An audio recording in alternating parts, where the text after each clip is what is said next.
সুবহানাল্লাহ। আল্লাহ রাব্বুল আলামিন বলেন, দেখো আমার বান্দার কোন নফল-টফল আছে কিনা? কোন সুন্নাত, কোন তাতাওউ আছে কিনা? ফরজ তো সে করতে পারে। দেখো তো কোন সুন্নত ইবাদত তার আছে কিনা? তখন বলা হবে ফায়ুকমালু বিহা মান তাকাসা মিনাল ফারিয়্যিদা। তখন খুঁজে দেখা হবে তার আমলনামায় কোন নফল ইবাদত আছে কিনা। ফরজ ইবাদত করতে, করতে একটা সময় এমন হয়ে যায় যে সুন্নত কিংবা নফলে কি করি না আমরা গুরুত্ব দেই না। অথচ রাসূলুল্লাহ সাল্লাল্লাহু আলাইহি সাল্লাম হাদিসে স্পষ্ট করে বলছেন, এই নফল কিংবা এই সুন্নত কতটা গুরুত্ব বা কতটা গুরুত্বপূর্ণ আপনার আমার জীবনে, সেটা দুনিয়াতে এবং আখিরাতে সব জায়গাতেই দেখেন।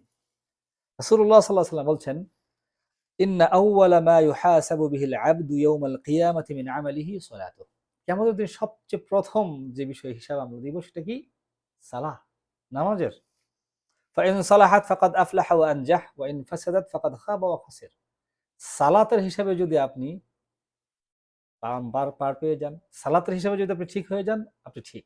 সালাতে ধরা খেয়ে গেলেন, সালাত আপনি পড়তে পারছেন না, সালাতে আপনার অমনোযোগী, সালাত পড়ছেন না, আপনি কিন্তু ধরা খেয়ে যাবেন আল্লাহর কাছে। আপনি ধ্বংস কিংবা ক্ষতিগ্রস্তদের অন্তর্ভুক্ত হবেন।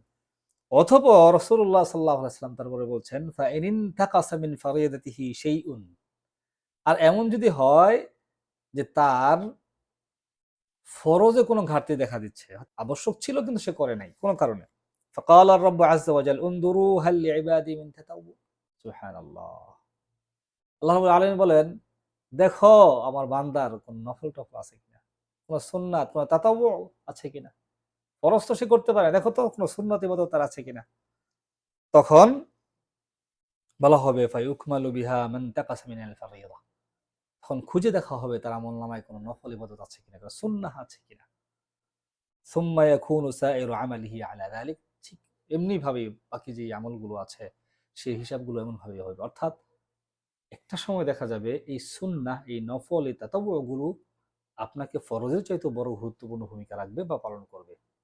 তাই কখনোই সুন্নাহ হিসাবে অনেক ইবাদত আমরা ছেড়ে দেই। বিশেষ করে সুন্নাতুর রাওয়াতিব, সালাতের পরে ২ রাকাত সালাত, এই ফরজ সালাতের পরে নফল সুন্নত যে সালাতগুলো, সেই সালাতগুলো আমরা চেষ্টা করব সাধ্য অনুযায়ী অবশ্যই সেটা পালন করার।